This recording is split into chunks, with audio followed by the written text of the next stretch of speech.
क्या चातुर्वर्ण्य एक आदर्श सामाजिक व्यवस्था थी या एक ऐतिहासिक विफलता? डॉक्टर बाबा साहेब आम्बेडकर के विचारों के आधार पर इस वीडियो में हम विश्लेषण करेंगे कि कैसे यह व्यवस्था अपने ही विरोधाभासों के कारण विफल रही। महाभारत और पुराणों में ब्राह्मणों और क्षत्रियों के संघर्ष, कृष्ण का क्षत्रियों का विध्वंस करने का उद्देश्य और जनता के शोषण के ऐतिहासिक प्रमाण, ये सभी चातुर्वर्ण्य की विफलता को दर्शाते हैं। क्या हिंदू समाज को फिर से इस व्यवस्था की ओर लौटना चाहिए? जानिए इस महत्वपूर्ण चर्चा में। चातुर्वर्ण्य नया नहीं है। यह उतना ही प्राचीन है जितने कि वेद।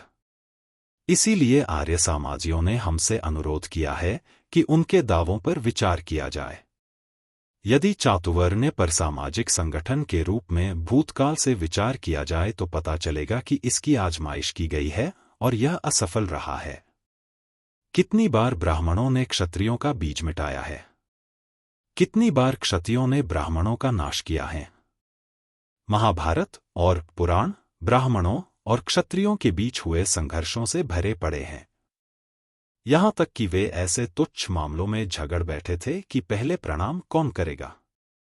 जब ब्राह्मण और क्षत्रिय दोनों एक ही गली में मिले, पहले रास्ता कौन देगा, ब्राह्मण या क्षत्रिय? केवल ब्राह्मण क्षत्रिय या क्षत्रिय ब्राह्मण की आंखों का कांटा नहीं था, बल्कि ऐसा प्रतीत होता है कि क्षत्रिय अत्याचारी बन गए थे और जनता चूंकि वह चातुर्वर्ण्य व्यवस्था के अधीन निहत्थी थी, अतः उनके अत्याचार से छुटकारा पाने के लिए ईश्वर से प्रार्थना कर रही थी।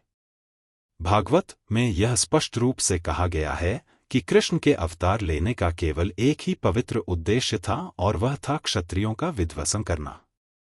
जब विभिन्न वर्णों के बीच प्रतिद्वंद्विता और शत्रुता के इतने सारे उदाहरण मौजूद हैं, तब मैं यह नहीं समझता कि कोई व्यक्ति चातुर्वर्ण्य व्यवस्था को ऐसे प्राप्य आदर्श या प्रतिमान के रूप कैसे मान सकता है जिसके आधार पर हिंदू समाज की पुनः रचना की जाए।